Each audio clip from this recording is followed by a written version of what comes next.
يتيكسن كتناسو خيرتها إلى توكسدها تابع وادوكاها هالك توسو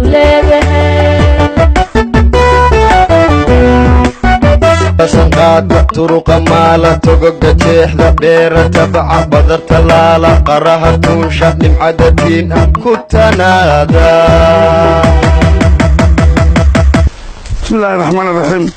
meeshan waxa la yiraahdaa balliga kan waxa la yiraahdaa beertan waxa la yiraahdaa ballaayaan baa la yiraahdaa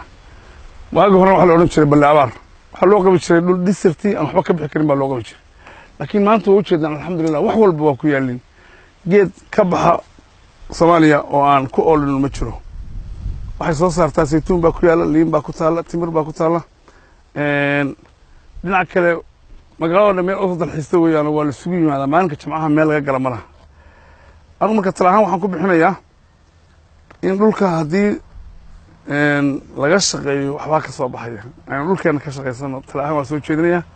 waxaan kaloo rabaa inaan ka faa'iideeyo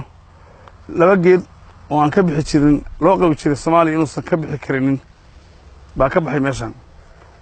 geed kale yaa saytuunka kan waa jawaafo way ma saytuun ma laakiin saytuunkii Sham ka bixi jiray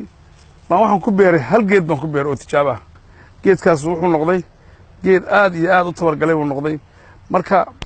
Soomaaliya dhan waxaan u sheegayaa saytuunka kii Sham ka bixi jiray Soomaaliya waa ka bixi karaa hal geed baan soo qaaday $200 baan ka soo baxshay dun Suuriyaana la soo qaxay geedka $200 ka baxshay maanta waa geed weyn marka saytuunka nadiifka ah waa ka bixi karaa Soomaaliya dhan waa ka bixi karaa waxaan ku dhiirigelinayaa imaaraadka waa laga helaa Turkiga waa laga helaa meel walba waa laga helaa halkii geed wuxuu joogaa $1 buu joogaa Soomaalida dhan ka faa'iideysto habeerto geedka la yiraahdo saytuunka ma jawaafo ma saytuun baan ka hadlayaa saytuunka Sham waynu beeri karnaa wadankeena waana ka baxaya intaan ka iibinaya wuxuu leekaa halkaas buu joogaa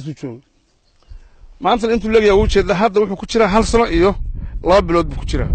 waxaan filayaa hadduu sii joogo 2 sano dambe inuu miraha dhalayo haddii alla idmo geedkaas waa saytuunka tii quraanku sheegay weey geedka waxaan rajaynayaa Soomaaliya oo ka baxaya waxaan ku guubaaminayaa Soomaaliya oo siiba koonfurta in geedka la doono hadday rabaan aniga teleefankaygu waa 7946 asagoo iiba anaa keenay imaaraadka keenay 10 kun geed waa keeni karaa marka geedkaas Soomaaliya loo qaybiyo ninkii rabaana imaaraadka waa laga helaa Turkiga waa laga helaa meel badan baa laga helaa geedkaas waa saytuunkii rasmiga waana baxaya Soomaaliya waa ka baxaya tijaabada anaa sameeyay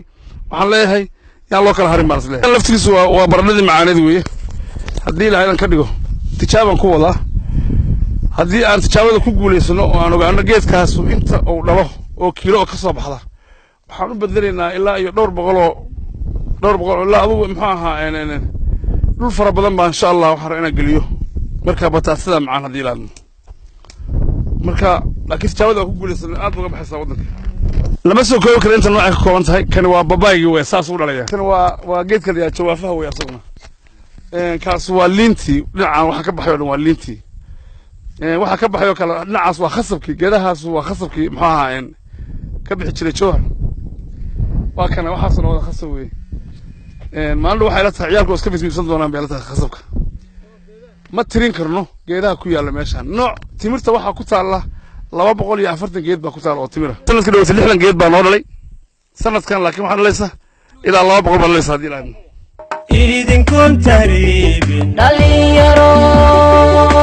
oon kala xumaanin dhalinyaro isku tiirsado wadankiina wax u taraa